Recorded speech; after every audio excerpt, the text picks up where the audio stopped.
Can you remember the first time that you were told that Bayern Munich were interested in you? Scotland played Chile at Hampden. We won 2-0 and I scored the first goal, played really well. And my dad was at the game. And I was driving him back down to Ayr because I was staying at my parents' house before I went back down to Birmingham. I was at Villa at the time. And an agent came up to me and said, look, would you do me a favour and meet these guys at I'm trying to remember the hotel's name. It wasn't the Hilton or something. I can't remember where it was now. Yeah. I can see the hotel, but God knows what it's called now. And I said, well, I've got my dad with me. My dad's like, oh God, can I get a whiskey? I went, yeah, you can get a whiskey. We'll go somewhere you can get a whiskey. Don't worry about that. And when I walked in, it was Uli Hoeneß, Fritz Scherer, Jupp Heynckes, who was the coach at the time, and another part of the sort of directors. And I was like, oh, right, okay, so it's Bayern Munich. Why go and meet Bayern Munich? And I was like, yeah. And I walked in, they were really nice. Hoeneß's English was impeccable and just said, look, would you be interested in coming to Bayern Munich? And I'd said, well, I'm under contract at Aston Villa, so, I mean, everything's fine there for me at the moment, but, you know, I'm never saying no, etc., etc. I can hear my old man I can hear him ordering a whiskey. You know, and making sure he still get his whiskey before I drove him down to back home, you know. So it was, you know, that was the very first time. So it was after a game against an international game for Scotland. And then I think they came and watched a few Villa games. And obviously we'd gone quite good. And then there was the very last day of the season and we were playing Coventry.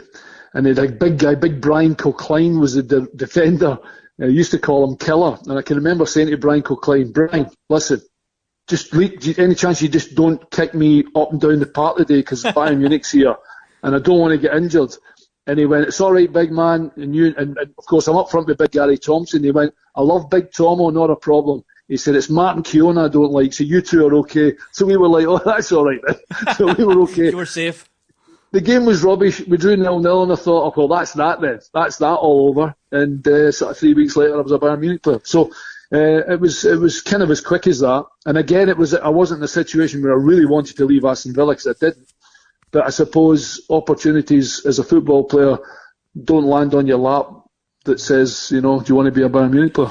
And that's a situation you don't really want to turn down, I suppose, too. And a giant of football. And you won the title in '89 with them. I went there straight away. Yeah, won the title right away. It was weird because I kind of wanted to win the Pokal as well, the Cup, but they simply didn't take it seriously at all. The Cup competition, it was all about the Champions League, which we got beat in the semi-final by AC Milan.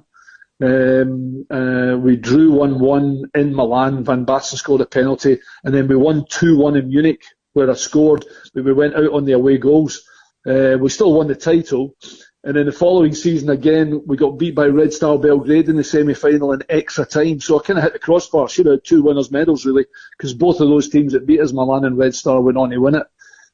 So that was a little bit unlucky. And then, unfortunately, that following season, I get injured and I just never played again. So it went from the highest of the high, playing at the absolute top level of European football, to getting this silly, stupid injury that was just a game changer, and it finished my career. You know, I'm training on the Wednesday, and the Monday my career was over. Incredible. What exactly happened, Alan, with injury?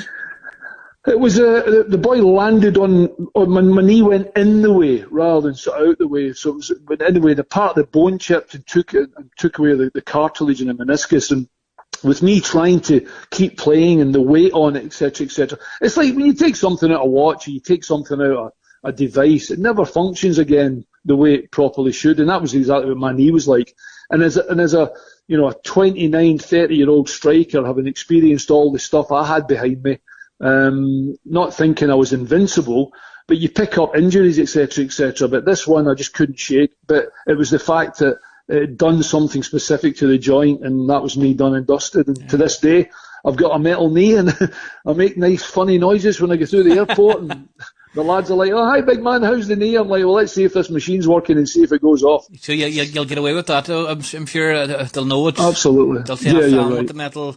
with the metal knee. I know, yeah. But what would you say was a big? I'm interested, Alan, in notice what's the single biggest difference you would say between the German approach in training and preparation to the British approach? I think I'm going to say it's more regimented. Having said that, everything now that I was doing in 1989 with Bayern, which is stretching, which is preparation, sports science. We had that the players are having now. I had that 25 years ago and thought it was normal, because when I left Aston Villa and I went to Bayern Munich, there was nothing like that. I suppose the way they train is kind of regimented in terms of, they don't start at 10 and finish at 1 in the afternoon. We would sometimes only train for an hour and 15 minutes, then have a break, and then you would come back and do another hour.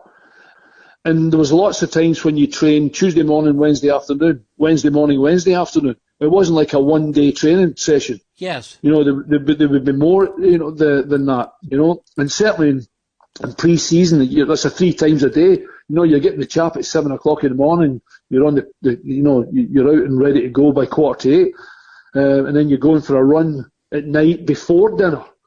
So that basically they're making sure you're so tired that nobody's going anywhere and getting up to no nonsense in the middle of the forest somewhere. But yes. I mean, that's just the way that Bayern back then were doing things. But in terms of the players' attitude, they were kind of more professional. I think they were more conscientious in terms of not too much piss taking, although there was fun, etc., etc. But players would arrive to training with a yoga mat to do stretches beforehand. And then after the training had finished, they would then do the warm down. Now, you see them all doing it now, but nobody was doing it then. Yes. So Bayern were little things like that was massive to me. And that just seemed to innovation. Be not more professional, but innovative for sure. Thinking about, your body, your warm down, your warm up, your stretching. And if you do that properly and you train properly, and we've already bought you because you're a good international football player, so you better fit in here good, then you're going to get quicker, faster, stronger, better, and that's what it was like. Do you think you became technically improved by going to... Absolutely. Yeah. 100%. 100%. All these 7 against 2s and 8 against 2s and little short games, and even being a little bit more aware of where I played in position for the team, whether I played on my own up top, or whether I played off a front player, or whether we played in a 3 up top with the 2 wide guys, and whatever, all that, all just such more, or whether he wanted me to play on my back to goal, or whether or whether we pressed, because Bayern did that all the time back then. As soon as we get the ball off them, we're going to score, or actually concede possession back to the halfway line, let them come on to us, win the ball, and hit them on the break because we were all quick. Yes. So all that kind of stuff, I was better informed and improved in myself, and certainly technical ability, because, not that you think of moments at training or even in the games, but there was 4 or 5 times in the first year at training when I thought, right, seriously, you haven't bitten off too much here, big man, but you better get better, because if you don't, you're going to sit in the back of the stand. Yeah. Because these boys, Augenthaler, Reuter, Flugler, Almond, Olaf Thon, Ludwig Kugel, all primed, Kohler, all international football players. 7 of them won the World Cup in the team we had in 1990. That's right. And I was thinking, there's a couple of times I was thinking,